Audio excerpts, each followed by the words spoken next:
AstraZeneca agreeing to pay nearly $7 billion to buy into a promising Japanese cancer treatment. Now, it will pay Japanese drug maker Daiichi Sankyo to jointly develop the cancer therapy. It's the pharma company's biggest deal in more than a decade. Well, we're delighted to be joined exclusively by AstraZeneca Chief Executive.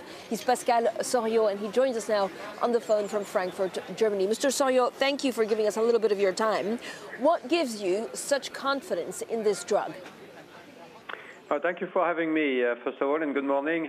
Well, the confidence we have is that this is an agent we have been studying for quite some time. We know Daiichi, and we've had interactions with them for quite some time, number one. Number two, our head of R&D, Jose Baselga, is a world expert in breast cancer. He has been involved in the development of many HER2 products, and he knows this agent very well. So, of course, there's always an element of risk in anything we do in our industry, but we have great confidence that this is truly a transformative medicine for breast cancer patients. So how big do you think the drug could actually become?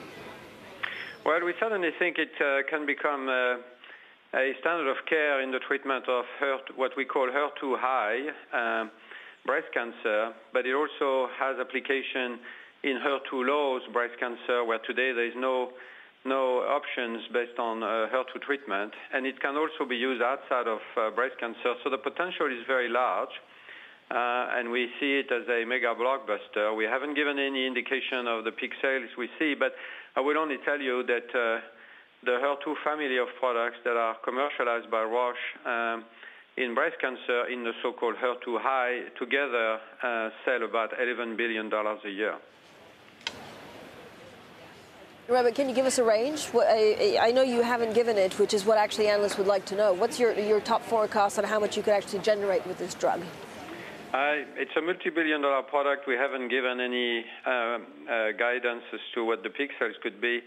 But again, I can only repeat, in the segment of HER2 high today, the Roche products collectively sell $11 billion a year.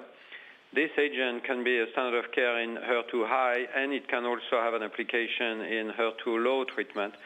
So we think it is very substantial as a potential.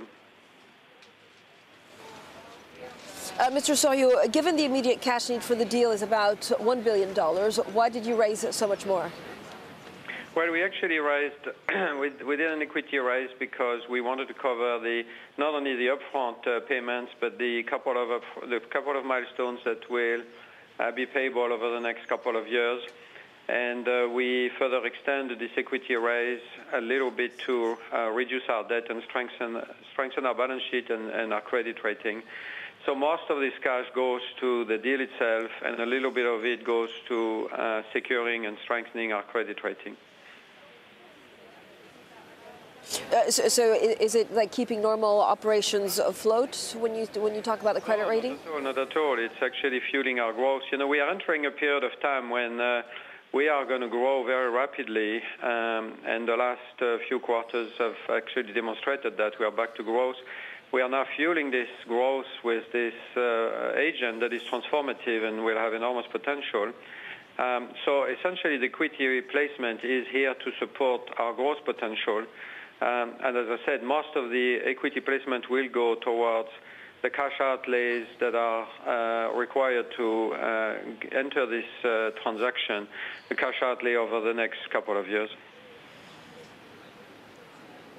I think we've heard from other people in leadership at AstraZeneca that you may be interested in Chinese biotechs. Give us a sense of how much more appetite there is for M&A at AstraZeneca. Well, you know, we've said it many times before. We are focused on our own pipeline and our own R&D. We have a strong late-stage pipeline, which is now being launched and generating this strong growth that we have for the next few years. We are also focused on moving the next wave of new products from the mid-stage pipeline to a long-term to the late-stage pipeline. But we're also constantly looking at opportunity to strengthen our pipeline, and this is a good example. This Daiichi collaboration will do that, strengthen our leadership in oncology. So we will continue doing this, but of course the number one focus is our own R&D and our own pipeline.